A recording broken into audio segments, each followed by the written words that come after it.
टोकाचे वाद जरी म्हणून फोन ऑफ करून गायब होणे हे त्याला उत्तर नाही आहे. आणि वाद शरद पवारांचा झाला होता ना. पवारसाहेबांनी बघितलं असतं ना काय करायचं ते. म्हणजे तुम्हाला उडी मारायचीच होती, फक्त शरद पवारांच्या खांद्यावर हात ठेवले आणि वरती उडी मारली. आणि कारण द्यायचं साहेबांचं भांडण झालं होतं म्हणून. मग तुम्ही 5 वर्ष कशाला जात होता तटकरे साहेबांकडे? चला BJPत जाऊया, चला BJPत जाऊया, चला BJPत जाऊया. अलिबागच्या मीटिंगमध्ये 2014मध्ये आपण काय बोलला होता आठवतं आपल्याला? हे 19 काय पहिल्यांदा होतं?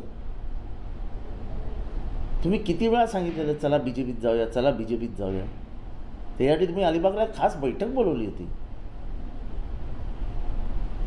तर उगाच ते आयत्या वेळेस आता सगळंच अंगावर येते, सगळी भांडी फुटत आहेत. कारण नसताना पवारसाहेबांचं नाव घेऊ नका हो. त्यांनी आपली पुरोगामी भूमिका कधीही सोडली नाही. आता तुम्हाला खुश करायला सांगायचं, बरं चर्चा करून जा, म्हणजे तेवढेच त्यांचे 4 दिवस सुखात जायचे. तुम्ही दररोज सकाळी 7 वाजता उठायचे आणि कान खायला यायचे, ते तरी काय करणार? तुम्हाला आठवत असेल आपल्या पुण्याला एक बैठक झाली होती त्यांच्या घरात.